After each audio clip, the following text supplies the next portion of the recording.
2022 is said to be a very busy year for the Greenway. What are some things that you're excited about that are ongoing projects that may be reaching another phase of development or design in 2022, or even projects that have been long in the making that you're excited to see come to completion in 2022?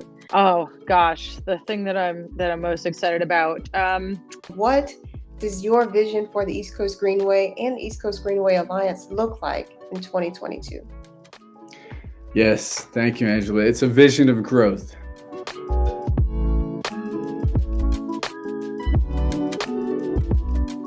I think what we saw this year in 2021 was just so many projects that were set into momentum.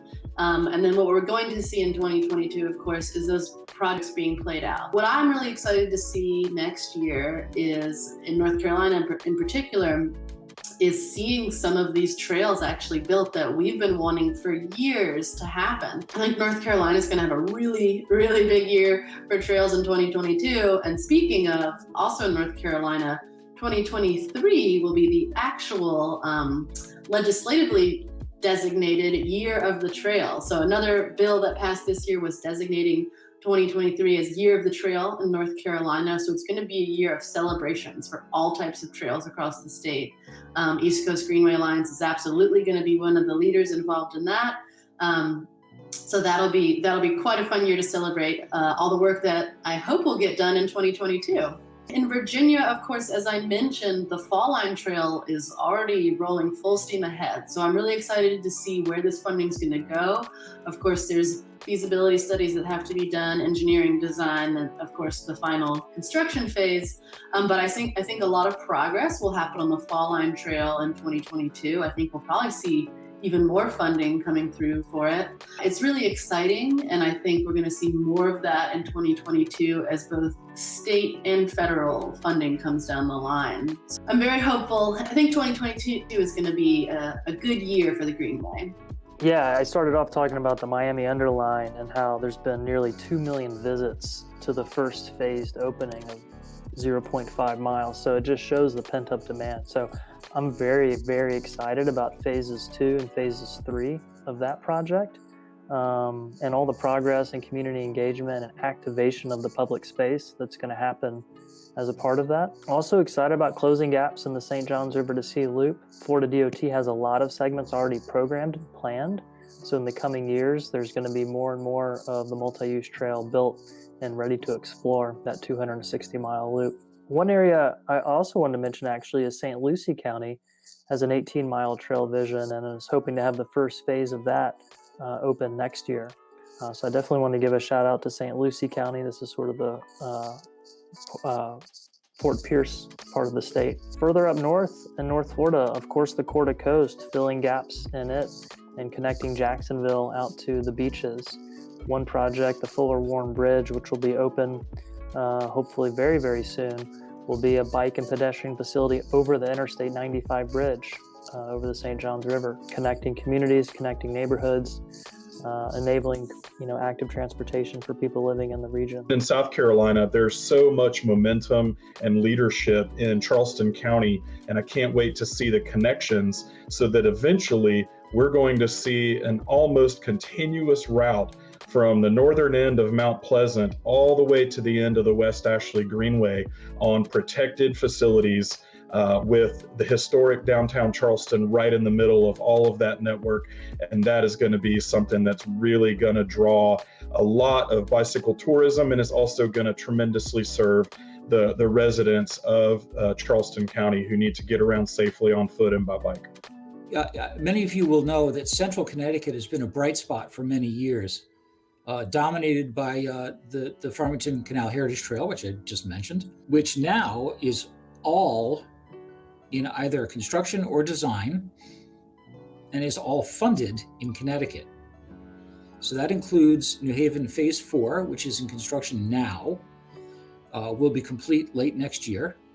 Southington 3 is going to bid shortly, should be done late next year, early 23, and Plainville 1 the year after. And that will finish that part of the East Coast Greenway in the center of the state. To the east, off of that route, Terrifil 1 in eastern Simsbury will break ground next spring. to connect to Bloomfield as part of the Hartford Connector. And importantly, the Capital Region Council of Governments is sponsoring a Greater Hartford gap study for the remainder of Bloomfield, Hartford, and East Hartford. That study will wrap up in mid-23, so construction on those projects through 25 into 26. The last gap in the Hot River Trail includes a large bridge into Willimantic. That will break ground next year. That's been delayed due to permitting issues, but will start next year, likely a 2 construction season project because of that big bridge. The Airline State Park Trail is reaching completion. A $5.1 million crossings project in Pomfret was recently completed, and only a mile or so remains into Putnam or so. That's in design right now. And then east-west, the Moose Valley Trail in Sterling, which is right on the Rhode Island border, 5.5 miles, will start construction next year. So somewhere around 2026, Connecticut will be about 62% complete. There's a lot going on. I'm looking forward to a new section of our complementary route in the Bronx, along the Bronx River Greenway in Starlight Park. Currently, construction is going on right there, and that's going to allow for completely separated off-road Greenway route connecting the existing off-road section just south of there in Concrete Plant Park, and then a northern section near Bronx Park. So it's going to help seal that gap there, and that's roughly about a mile of trail going on, and you have good views of the Bronx River. And when you pass there, there's the Bronx River House. You can do free kayaking. There's all these programming and events that the Bronx River Alliance is doing out there. The WB&A bridge over the Patuxent River. This is actually connecting Anne Arundel County to Prince George's County, linking 2 segments of the WB&A rail trail, it'll create about a 13-mile long trail. You can see actually in the map number 2 there, that little photo is the dead end currently. That is actually going out to bid for construction.